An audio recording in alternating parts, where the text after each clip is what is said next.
Assalamualaikum warahmatullahi wabarakatuh. Jadi ada subtema sejarah sosial yang menarik, yaitu sejarah kerusuhan sosial. Jadi di dalam masyarakat tradisional maupun masyarakat modern, kerusuhan sosial ini sering kali terjadi. Bahkan saya kira pada hampir semua masyarakat yang namanya kerusuhan sosial ini tidak bisa dihindarkan ya.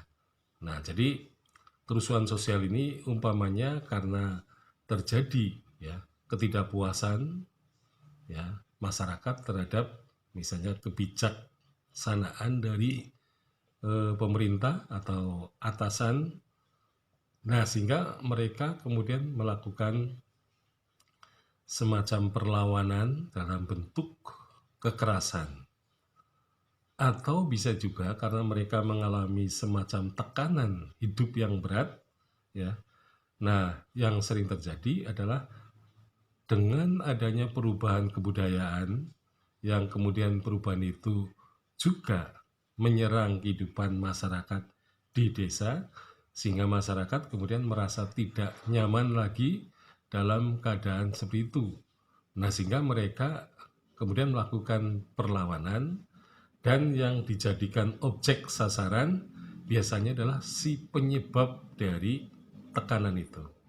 Jadi misalnya Belanda masuk ke desa-desa, nah kemudian Belanda melakukan perubahan ya kebudayaan yang menyebabkan masyarakat desa mengalami keresahan.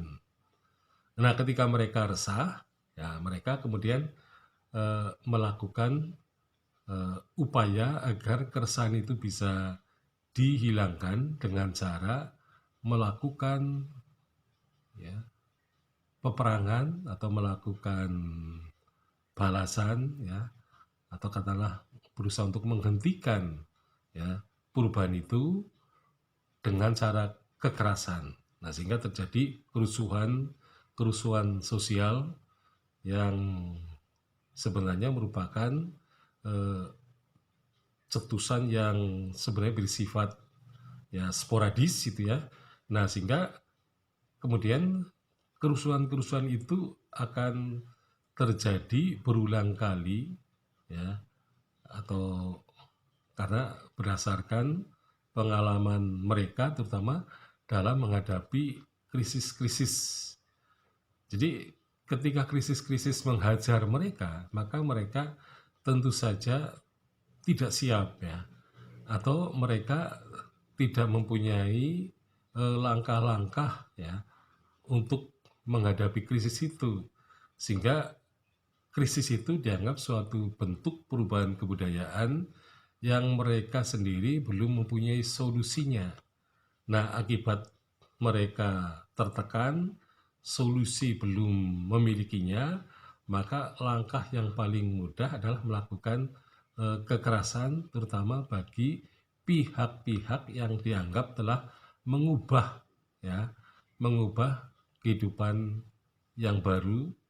Jadi mereka belum mempunyai semacam respons yang baru terhadap suatu persoalan-persoalan baru.